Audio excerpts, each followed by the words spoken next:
Hello everyone, this is Bob and Threadbare, and welcome back to the Human Revolution. Now, before we do anything else, I figure I should explain the interface a bit. And I should also explain what it means to be in New Game Plus mode. So let's start with the menus here.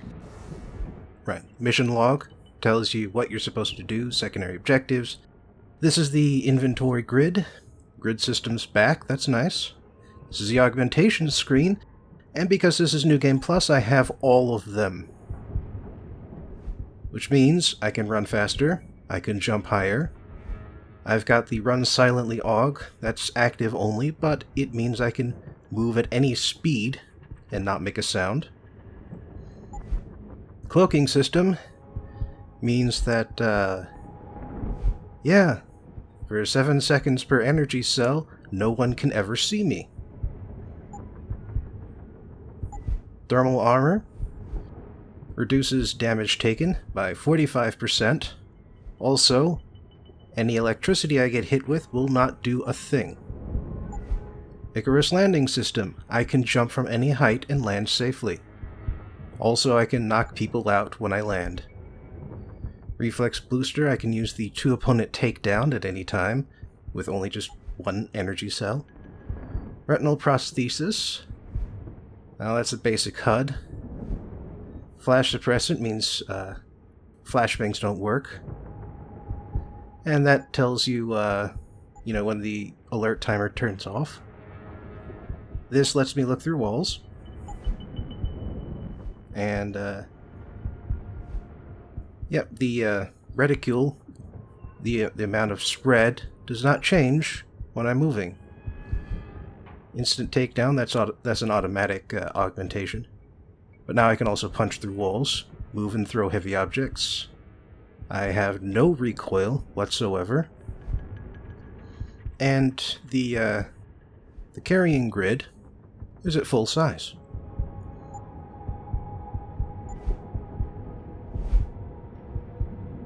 Typhoon is fully upgraded, which means I can blow up just about anything with my Typhoon AUG. If I have ammunition for it. The rebreather means I am not affected by toxic gas or gas grenades, and I can sprint for an extra 5 seconds. Now, you normally start with 2 energy cells, but because I've got the full upgrades, I've got 5, and they reach the one that recharges much faster than it used to, or than it could. Now these are both automatic AUGs, things you start with. And now hacking stuff. This is just a straight decreased chance of detection. And these capture levels allow me to hack higher, tougher terminals. And it also reduces chances of detection. And this other group here allows me to hack cameras, turrets, and robots when I hack into the correct security system. And this is pretty much fluff. I only bought it because I have everything else. Lets you see stuff. And hacking Fortify. That makes it tougher to, to hit you if you use it. It's another kind of not totally necessary thing. This is stuff really you don't need even if you are doing a stealth playthrough, if you know what you're doing. But it does help. I mean, you'll be seeing all of this in use later on. Mark and track, that's pretty much the most useless AUG out of the whole bunch. But I've got 34 available praxis, so why not? Why the hell not, you know? Alright, lets me talk and listen without being overheard. Standard stuff.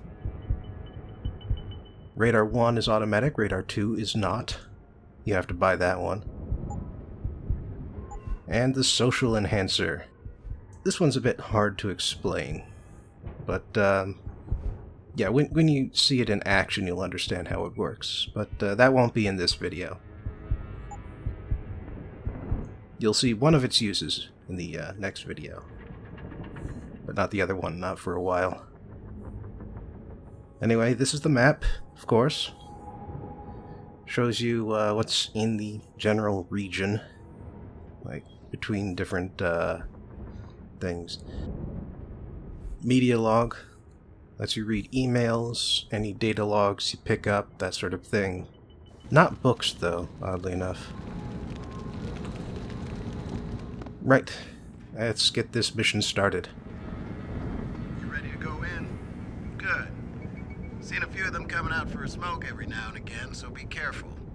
Had a beat on one in the alley for a while. Didn't want to risk alerting his friends, though. Good luck. Look at this. They're sending in a can opener to do a man's job. Those Purity First assholes are just gonna love this. You don't have time to sit around jawing, buddy. Get in there. Most people have two things to say, by the way. And remarkably few of them are repeated.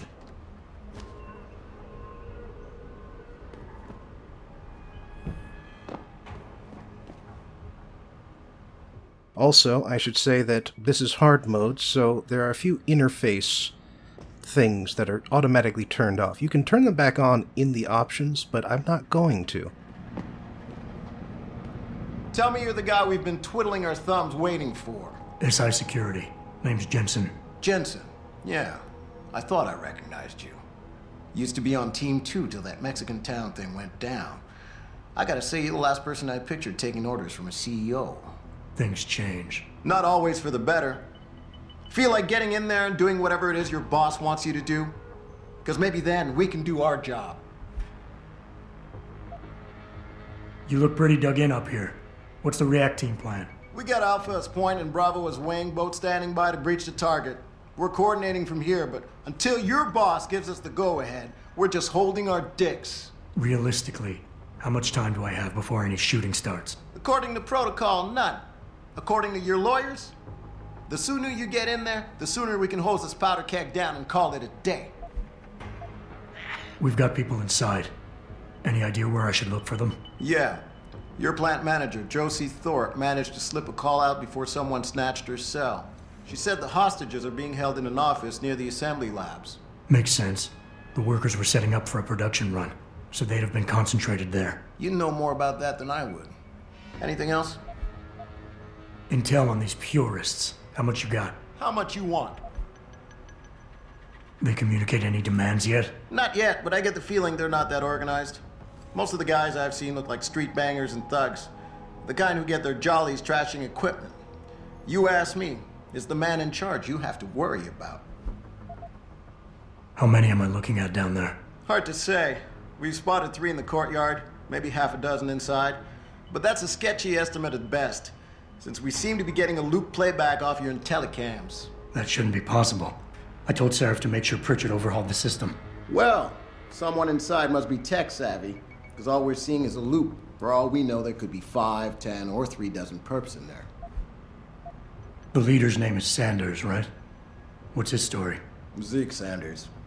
We're running background on him now. Looks like he fought 2 tours in the Gulf. One of them on a recycled military bill. You mean he's augmented? Seraph told me he's not. He used to be augmented. Says his Augs made him do evil shit, so he ripped him out. Now he's got a whole crew of gullible street kids listening to his crap and ready to die for him. Or kill. I think I've heard enough. You sure? Wouldn't want to make your boss unhappy. I got it from here. Sit tight. Wait for Seraph's signal. Like we got a choice. About fucking time. You know there are hostages in there, right? About time you got here. This tour will take you to another roof overlooking the loading docks. Best way in. Now hurry. Maybe you should talk to your boss about his goddamn priorities. He's put them in danger delaying us like this. Yeah. No time to chat. We've been waiting too long already. Ah, painkillers. You see, I just used them, and my health went up past 100. Jensen, it's me, Pritchard. Where are you? On a roof overlooking the plant. Good. Your point of entry should be through shipping and receiving. Should be, Francis. The hell does that mean? We have an employee entrance there. heavily guarded by purists, no doubt. So, if you're not a fan of the frontal assault, I suppose you could try accessing the building's roof. Let's try out this stun. Oh, knocked him right on his feet. Gives me a chance to do this without getting interrupted or shot at. Doesn't look like anybody's heard it either. But let's just drag him around the corner here just in case. Steal his energy bar. Right, so that's with the Icarus system right there. And there are a few ways to tackle this courtyard here. One of them is just to climb up onto the rooftop on the right. Another is to sneak around these guys to the left. Or, of course, you could just grab a weapon and shoot your way through the middle. I like to take a bit of a hybrid approach, wherein I knock everybody out. Yes, I know there's a tutorial available. It's location-based. It won't go away until I start moving around. Anyway, you can see me using the mark and track system. That allows you to basically locate them without having to refer to your minimap, and thus get a better sense of where exactly they are, in relation to all of the stuff in the way. Hopefully nobody saw that.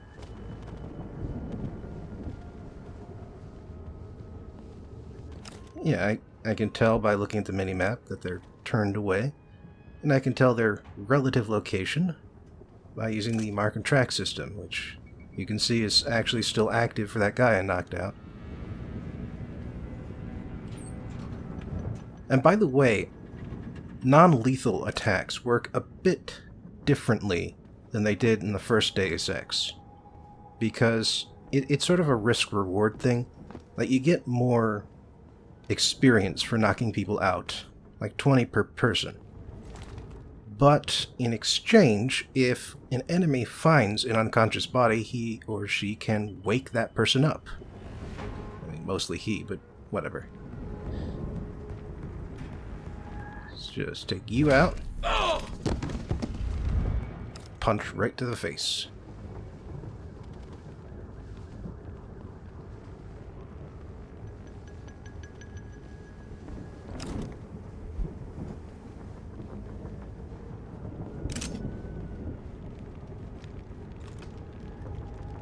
But yeah, on the other hand, someone you knock out can also lead other people to, waste time trying to wake them up. Time you can use to knock them out, kill them, whatever you want.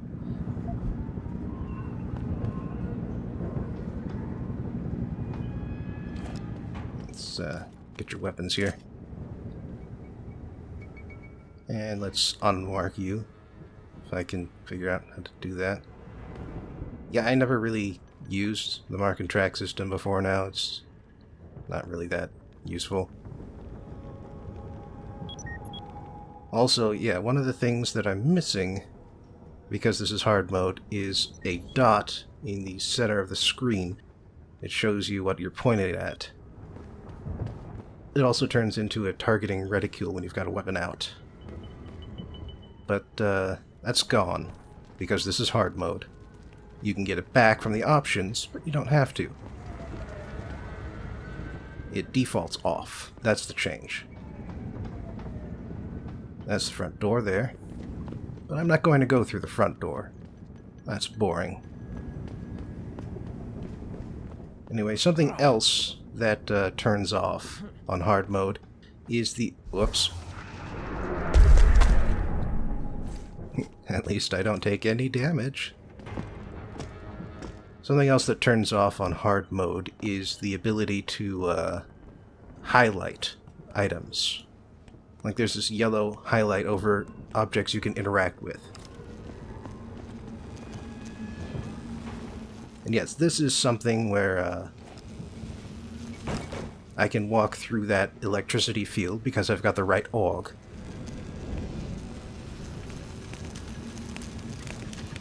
Or you could just sneak through there and turn off the breaker box.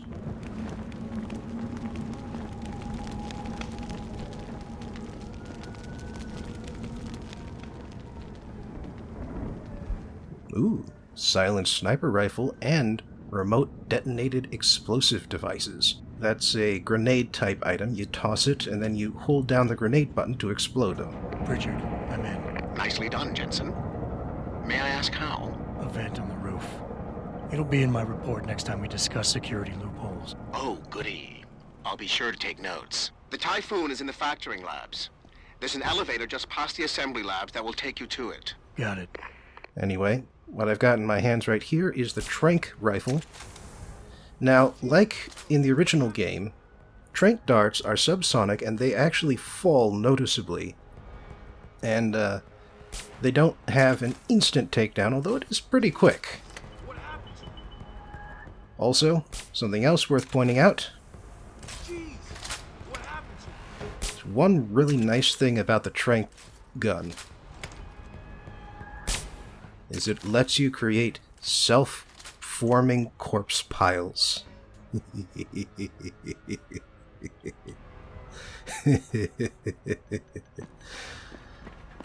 Oh, that's fun. It's also pretty effective even against armored targets.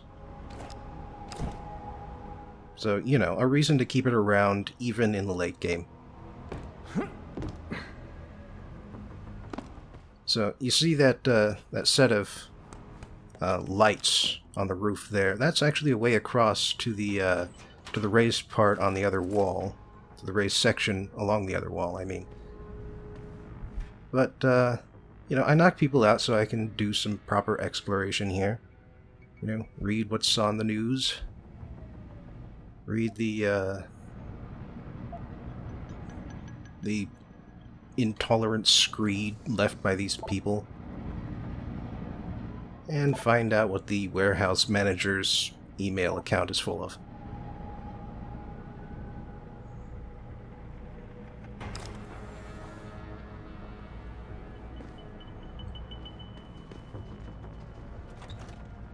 Looks like that's it for that area. Yeah, I really love the super jump. It's so useful. Also, I believe that double-barrel shotgun is normally a weapon you get for pre-ordering. Oh, can't forget that. A weapon you get for pre-ordering the game. This is the director's cut, so it's just sort of sitting there instead. And the thing about the double-barreled shotgun is that... oh, I never get tired of seeing corpse piles. Where was I? Oh yeah, the thing about the double-barreled shotgun is that it doesn't have much room for many improvements, modifications. But it does come automatically with the special modification that's just for the normal shotgun. Like you can, it's automatic, and you don't have to buy it separately and install it or anything. But then again, you could just get a normal, You could just get the normal shotgun, which takes up a little more space. But, can't get through there, I guess. Damn it. You could just get the normal shotgun and not have to deal with the fact that you can only load in 2 shells at a time. It's a nice way to start the early game. But then it's not that hard to find a shotgun after this section. And I'm doing this section non-lethally. Just because I can, really. Speaking of which, here's a way to sneak into the next area. Let's see if there's anything around here, though, first. Doesn't really look like it. Oh well. Let's get to sneaking.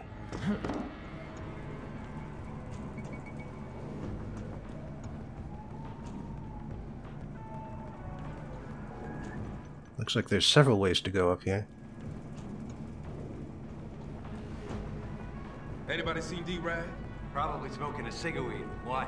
He shouldn't be wandering off like that. Zeke wants us all on full alert. What for? The popos ain't coming in here. Not while we's holding all the cards. No shit. You see Zeke when that Hansel ever sneaked us? Never seen no one twitch that fast. He's gonna get us out of this. Not if those popos catch us blazing. So split up. Cigaweed. Alright, well, you don't get a falling down on people takedown, but, it's still not hard to catch someone by surprise. And you'll see that in the lower left-hand corner, the alarmed indicator just sort of disappeared as soon as I knocked him out. Which is good, because on this difficulty level, something else that happens is that if you alert one guy in an area, everybody in the area will be alerted. Or certainly everybody nearby, because, you know, the guy's going to shout. It's going to let other people in earshot know that there's some asshole out here knocking people out. Also, look in the upper left-hand corner there.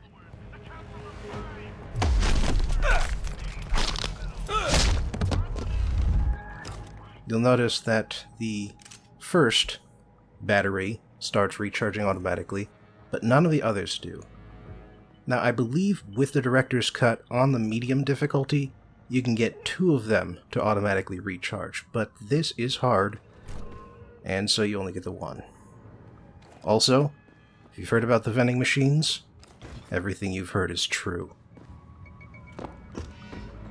This isn't the place I'm going to be using them, but this isn't the only place we're going to find them. So don't worry.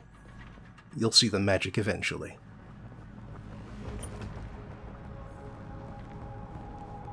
Yeah. The guys on patrol are actually pretty tricky, by the way. You'll notice that guy just glanced behind him, and that does count as being visible if you're trying to sneak up on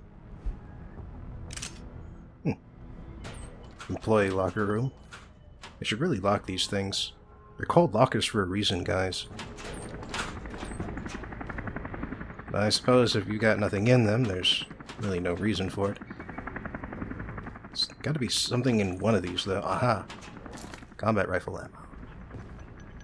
At the moment, I'm in grabbing everything mode because, well, unlike in the original Deus Ex, there are going to be chances to sell stuff as well as buy it. So even if I never plan on using a combat rifle, I will, I could pick up the ammunition and sell it later. Same with stun gun darts. Like, that's one of the starting weapons I could have had. And so there's ammunition for it everywhere. If you bother looking, that is.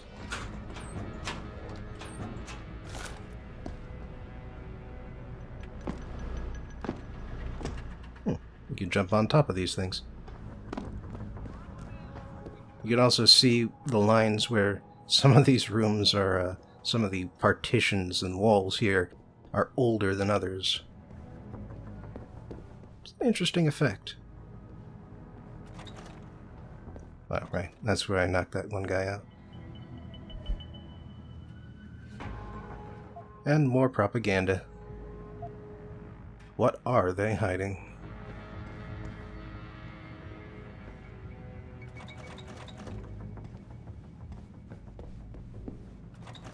Oh, hi. More guys. When you see what we find in here, then you'll know. You'll all find. Looks like this is the proper front entrance. And so, yeah, they set up a barricade here. Fight back, all you true humans out there. Fight back. Unfortunately, these guys are just a little too far away to do the 2 men at once takedown.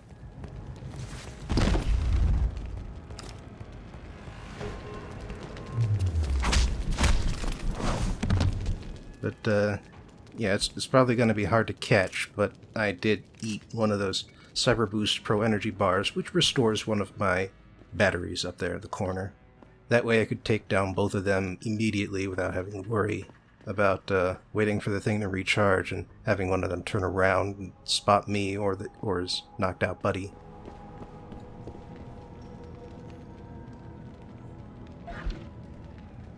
Got a couple consoles here.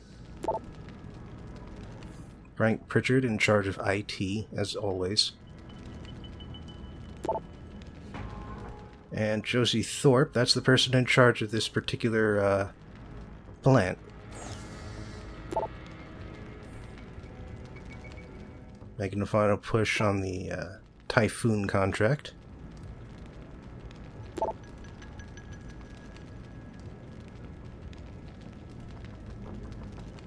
And looks like Josie Thorpe's husband, probably, Greg Thorpe, is part of the HR group. That's a turret, by the way. It's out of commission at the moment. But we'll be able to see one in action eventually.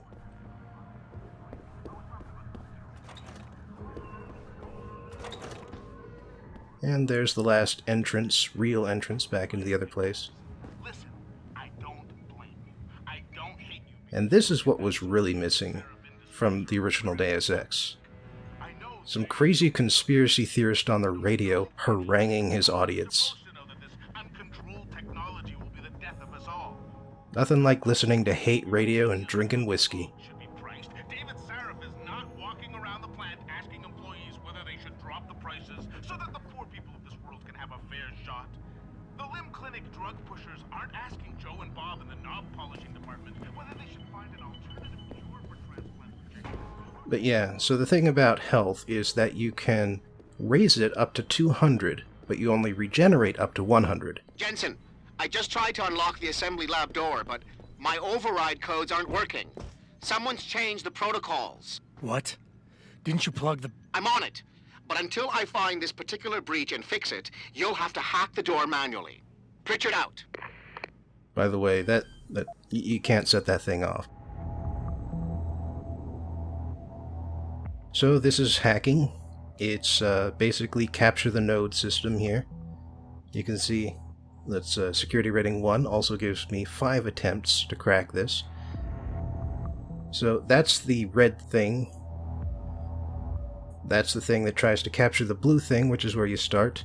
Your goal is to capture the green thing, and to get there you need to capture all the nodes in between. And that's what Fortify does. It adds +3 to the node's rating, like that. And it makes it harder for the enemy to capture. And the enemy can do the same thing, actually. Access granted. As soon as it's on and tracking you.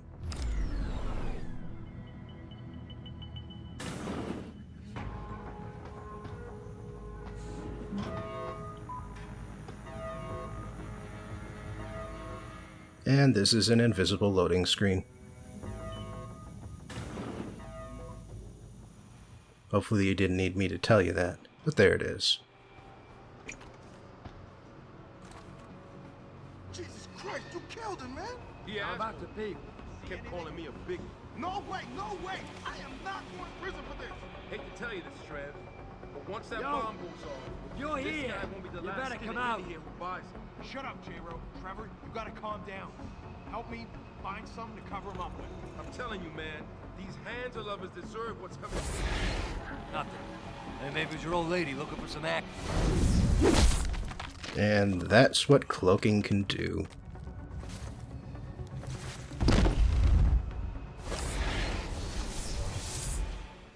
Well, if nobody spotted me yet, I can drag this guy out of visual range. Like so. I think he had a machine pistol. Now, I do have enough ammunition to take all of these guys out here. But then if I did that, I might not have enough ammunition to do something similar later.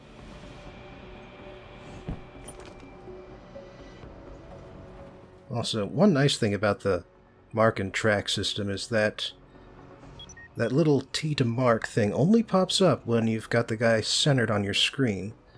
So that is a way to tell if you've got a good, if you're aimed at him properly.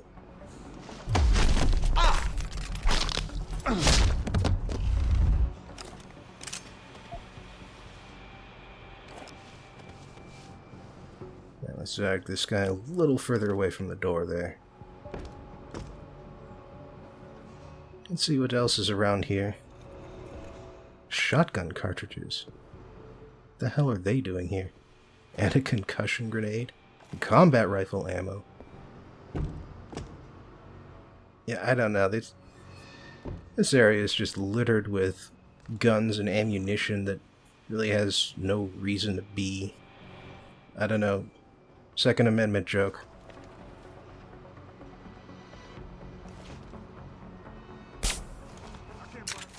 Oh, no, I did get him. Alright. See if I can get this guy out of the way while everybody's still turned the wrong direction. Looks like I got away with it.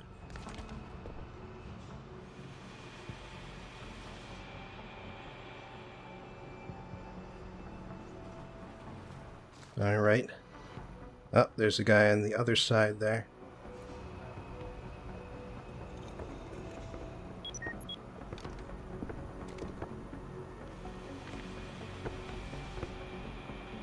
There has to be some. You son of a bitch! Ah, he spotted me.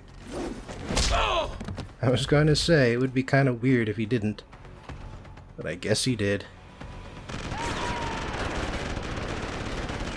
Why making it easy?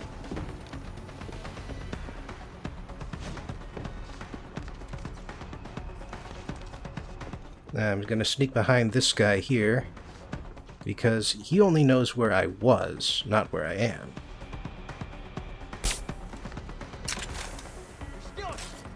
And that takes care of that. Yep, you gotta take care of him quickly, because otherwise he's going to wake up his buddies. Ah, a failsafe code. So yeah, spoilers, but in the next room, there is a bomb. And you need to disable it, otherwise it's going to kill everybody in that room, which is full of hostages. Now, fortunately, there are several ways of doing so. The first way is to hack the device. Aha. Yes, the other thing you should know is that the device is rigged to start the countdown as soon as someone enters the door. Fortunately, there's more than one way into a room than through the door. But yes, you can hack the device, you can get the code like I did and then input it, or you can shoot one of the vials, because it's a combination system that only goes off when two chemicals combine. Shoot one vial and the bomb is disabled. Hell, you don't even need to alert anyone in the process, because a silenced weapon like this rifle can also destroy it. Hurry! Save us! Hurry! But hell, I've got the key code. Why not? Automated dispersal device deactivated. Countdown terminated. Have a nice day.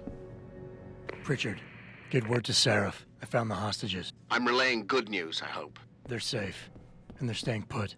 SWAT will have to exfil them as soon as I've got the prototype. I'll tell Sarif, but don't take too long. Listen up. I need you all to stay calm, keep your voices down, and wait here for SWAT. The plant's not clear yet. Not clear, but those terrorists, they've got my wife. Your wife? She's the manager here. Josie Thorpe. They said they needed her to open the administration building. They were looking for evidence of some kind. Please, I haven't seen her since. You have to find her. Well, might as well not be a dick about it. I'll do my best. But right now, I need you all to stay here and wait for the police. Can you do that? Yes, of course. But please, hurry. You said they were looking for evidence? What kind of evidence? I I don't know. They're purists. They think the body is sacred and shouldn't be tampered with. They probably want something that will implicate us in moral wrongdoings. Did they know about the typhoon? It's a top secret contract. How could they? And we only moved it in a few hours ago. Please, I don't think they expected anyone would be working today. And now that they're backed into a corner, you have to find my wife, please. I think she may be in the administration offices. They needed Josie to unlock them. We'll stay put and wait for the police, but if those terrorists come back in here, we'll be ready for them. Just find my wife and make sure she's okay.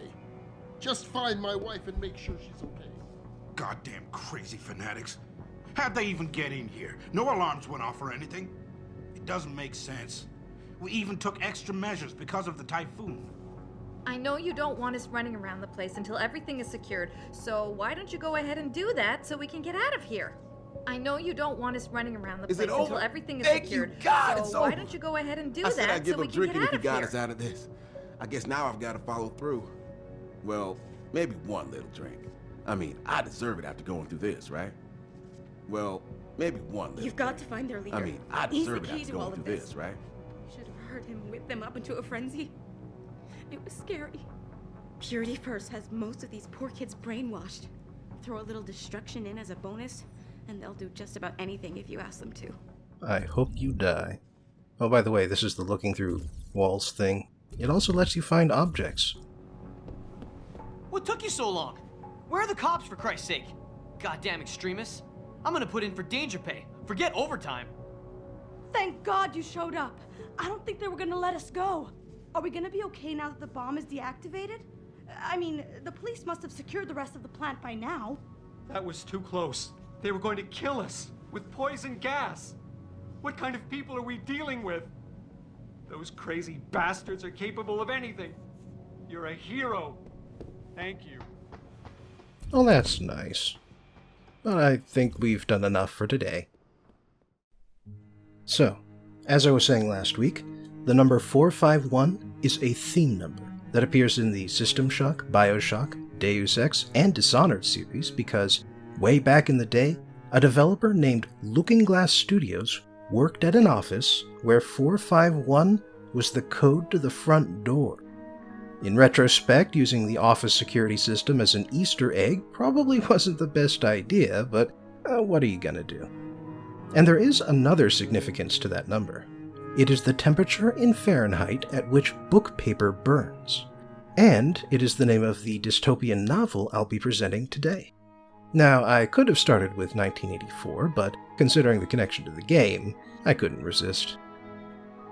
About the author. Ray Bradbury grew up with books. He never got a formal degree after graduating from high school. Instead, he spent the next 10 to 15 years or so in the public library. He devoured classics and contemporaries alike, and the influences he's named over the years include Shakespeare, Steinbeck, Jules Verne, Robert Heinlein, Edgar Allan Poe, and Arthur C. Clarke. Bradbury started his writing career in 1938, when he began publishing his stories in amateur and fan magazines. In 1941, he sold his first story to Super Science Stories, and a year later he started making enough money to write full-time. Throughout the 40s, he would write the stories he later collected into 1950's Martian Chronicles. Chronicles is nominally about the colonization of Mars in the early 21st century, but it's actually a sci-fi take on American colonization and a meditation on mid-century American anxieties. In one of the stories, all of the black people in the American South leave for Mars, and it turns out the white Southerners don't actually want them to leave and disrupt the status quo. Another story is about an Edgar Allan Poe fan who responds to widespread censorship on Earth by building a death trap mansion on Mars, a mansion designed to kill the censors who come for him and who could have avoided death if they'd only read Poe's works. The last few stories are about the devastation and depopulation which follow a nuclear war on Earth. Also in 1950, Bradbury wrote a 25,000-word novella titled The Fireman, which was the original, shorter version of what would become Fahrenheit 451. At this point in his life, he couldn't work at home because of his kids, and he couldn't afford an office, and so he went to the basement of the UCLA library, fed dimes into typewriters you could rent by the half hour, and pumped out the story over the course of 9 days. In 1953, Bradbury expanded The Fireman into a full-length, 50,000-word novel after another stint in the library basement. By this point, the Second Red Scare was in full swing. Everybody in America knew the name McCarthy, and in Bradbury's hometown of Los Angeles, hundreds of people were now out of work thanks to the Hollywood blacklist. It was the perfect place and time to publish a book about willful public ignorance and censorship. 451 was a little too real at the time to become a bestseller, but it did a remarkably good job at bridging the gap between genre fiction and literature, a gap which Bradbury, for one, didn't believe in. For that matter, he worked hard over his lifetime to bring genre fiction into the mainstream. The story. We begin in a world where every home comes with a fireproof plastic sheath, so firemen go to houses to set fires instead of putting them out. Specifically, they're burning books.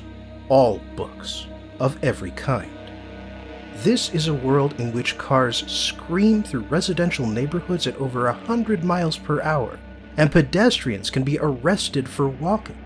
A world in which stay-at-home wives spend all day watching vapid programs on TV screens that cover the walls, and then spend all night listening to empty music on headphones that block out the outside world. Our protagonist is a fireman named Guy Montag. On his way home after another successful burning, he meets a strange young girl, Clarice. She talks to him about the smell of kerosene, the color of flowers, and the man in the moon. She asks Montag if he's happy, and after he gets home, he realizes that he isn't. He also discovers his wife, Mildred, dying from an overdose of sleeping pills because she was too spaced out to pay attention to how many she was taking. Fortunately, some professional blood cleaners stopped by to fix the problem. This happens so often, you see, that the process is now mostly automated. The next morning, Mildred is fine, sitting in the parlor and watching a program on her 3 TV walls. Nothing important happens on the show, but because of a feature that inserts her name into the conversation and has breaks where the audience can insert their own lines, she gets to feel immersed in the meaningless story. Incidentally, Mildred has already completely forgotten about her overdose, and she resents the way Montag brings it up because it's eating into her TV time. A few weeks pass, and Montag has started talking to Clarice on a regular basis. They talk about dandelions and love, the smell of old leaves, and the fact that she doesn't go to school because she doesn't care for the curriculum of transcribing lessons from a TV and sports practice. That's it. That's the entire curriculum. And then one day, a speeding car runs her over and kills her, and Montag doesn't find out until 4 days later. Sometime after that, the firemen respond to an alarm, only to discover an old woman waiting for them at her house. Normally, the police are supposed to clear away the residence before the firemen get there so that they don't have to think about any of that. But not only is the old lady still here, she sets herself on fire rather than be separated from her books. Moved by her actions and by a feeling he doesn't quite understand, Montag saves a Bible from the flames and smuggles it home. The next day, Montag can't bring himself to go to work, and so his boss, Captain Beatty, comes to visit him at his home. Beatty is sympathetic towards Montag, since every fireman goes through a period of self-doubt. Beatty explains that modern America is a product of society, not something imposed from the outside by the government or by any specific group. People wanted to speed things up, and so they cut classic works into digests, turned movies into quick-cut slideshows, made everything into summaries, and then made do with nothing at all. At the same time, they cut out everything offensive to every minority group, and that includes the non-oppressed minorities. Black people hate Little Sambo, so they got rid of it. White people hate Uncle Tom's Cabin, so they got rid of it. Special interests got involved and suppressed studies that showed unfortunate results, like the harms of tobacco. Funerals make people cry, and they're far too religious, so now bodies are shot at high speed into a central incinerator. And the firemen, nothing more than a pageant. Something to show people, to reassure them that the system works. A bit of reality TV before the concept of reality TV was a thing. Beatty finishes up by telling Montag that firemen are allowed to keep one book for one day so that they can reassure themselves that they aren't missing anything. And after that, they're expected to burn it. Montag still isn't satisfied, however, and he decides to tell Mildred that he's been rescuing books from fires for a full year now. Horrified, Mildred tries to burn them right then and there, but Montag convinces her not to, at least for the moment. Later that day, Montag remembers meeting a thoughtful old man a year ago, a retired English professor named Faber, who once opened up to Montag and gave him his address. Montag decides to get in touch with Faber to see if he can copy the Bible he stole, but Faber turns out to be far too scared of getting caught to be of much help. However, he is willing to hold on to the Bible for Montag and to read him some passages through a special radio earpiece. Specifically, he reads from Ecclesiastes and Revelation. Faber also makes a counter-argument to balance what Beatty said. He mentions that books aren't actually magical in themselves, and even the TV walls could advance human knowledge if they were correctly used, because it's the contents that matter much more than the media. What society really needs is three things. Quality, which is to say, any work with the honesty to expose the ugly aspects of life. Leisure, which is not the spare time to play games and sports, but the time to think and to reflect on life. And freedom, the freedom to act on knowledge gained through honesty and self-reflection. When he gets home, Montag finds his wife with two of her friends, and the way they talk about nothing at all disgusts him to the point that he pulls out a book of poetry and starts reciting to the group. It's the Sea of Faith section from Dover Beach, written by Matthew Arnold. When he finishes, one of the ladies starts crying, one gets upset and storms out, Mildred gets apoplectic, and Faber on the earpiece starts panicking.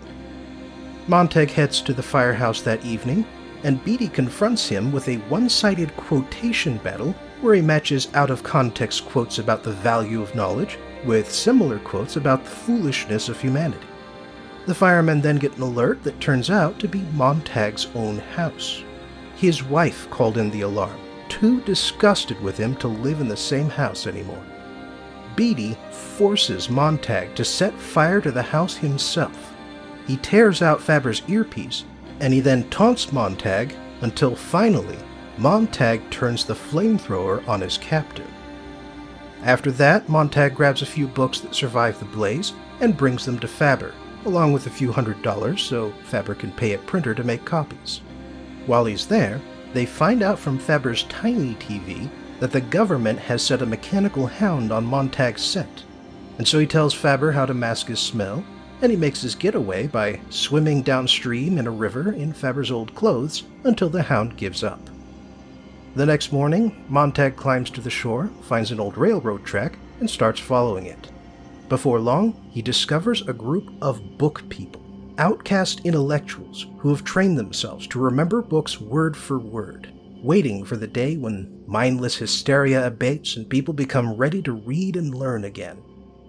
The book ends with a nuclear strike on American cities, because we made ourselves so blind to everything unpleasant that we never realized we were on the brink of nuclear annihilation.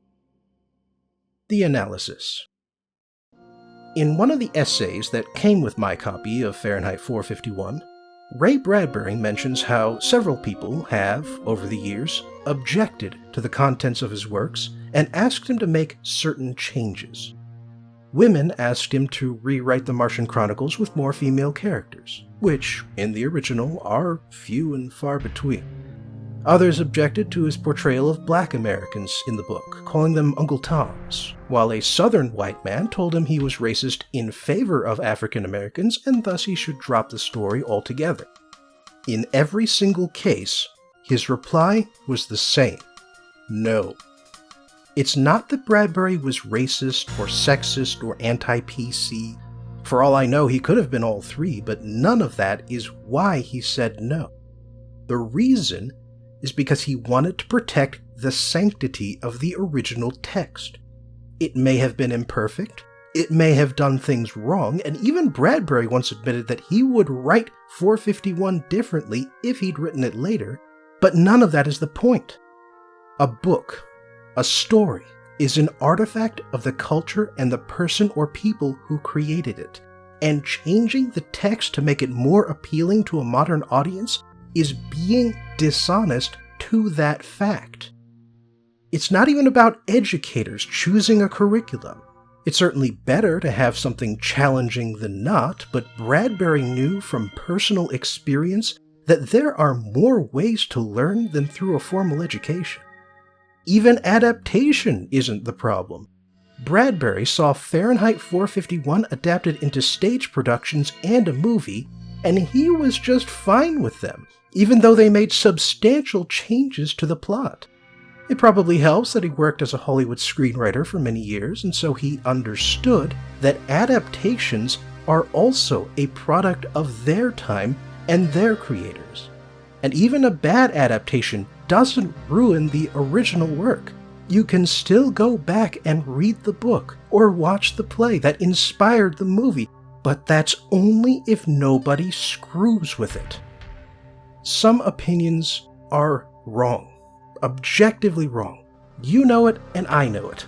But then we probably don't agree on which opinions are wrong. So why should I trust you to decide which opinions to alter and remove, and why should you trust me to do the same thing for you? You can't. You shouldn't. That's the point of defending the free speech of racists. That's the point of opposing censorship, even when it's removing ideas that you personally believe are worthless and baseless. It's because the damage caused by idiots telling lies is still less, much less, than the damage caused by the government telling you what to think. We need divisiveness. We need the argument, because it's impossible to make the correct decision with only one half of the total information. There's this term that's been popping up recently, safe space. Originally, this term referred to a place that was safe from personal attacks, from people jumping down your throat because you were a woman, LGBT, an ethnic minority, whatever. A safe space meant that you could admit that you were one of these things and tell your story without having to worry about someone insulting you, or dismissing you out of prejudice, or physically assaulting you, because that still happens. It meant that you could have an argument based on the merits of the ideas and not on the merits of the people who hold them. But because humans ruin everything, that's not what safe space means now. What safe space most often refers to today, both to advocates and detractors, is an enclave of a single opinion. It is an echo chamber in which you are safe from any significant dissent or disagreement. It is a place like the future of Fahrenheit 451, in which all contrary evidence is swept under the rug and all challenging opinions are burned to a crisp. And in this sense, a safe space is no longer just a progressive idea, because the people who laugh at the term largely do so from within their own conservative safe spaces. And yet even with these safe spaces, I think we're moving away from the future of Fahrenheit 451, not closer. The world is full of shallow idiots who don't want to listen to a real argument, but that has always been true. Always. Unthinking populism predates government. But the American government used to have the power to enforce social norms through censorship, and it doesn't anymore. And as a result, American culture isn't nearly as homogenous as it was just 30 years ago. And while today's media and the internet make it easier for large groups to collect into even larger echo chambers, it's also easier than ever to barge into these chambers, to confront people with dissenting opinions, and to expose the contents of these chambers. Then again, it's still pretty rare to see the first thing happen, since to most people it's unpleasant to have an argument about your core beliefs. Honestly, I don't know if we're moving more forwards or simply more sideways, but we are definitely moving away from 451. Thanks for joining me today in Dystopia Corner, and I hope you'll join me next time when I review Dun-Dun-Dun-Dun-Dun, Dun-Dun-Dun-Dun-Dun. And I'm sure that's all the hint you need.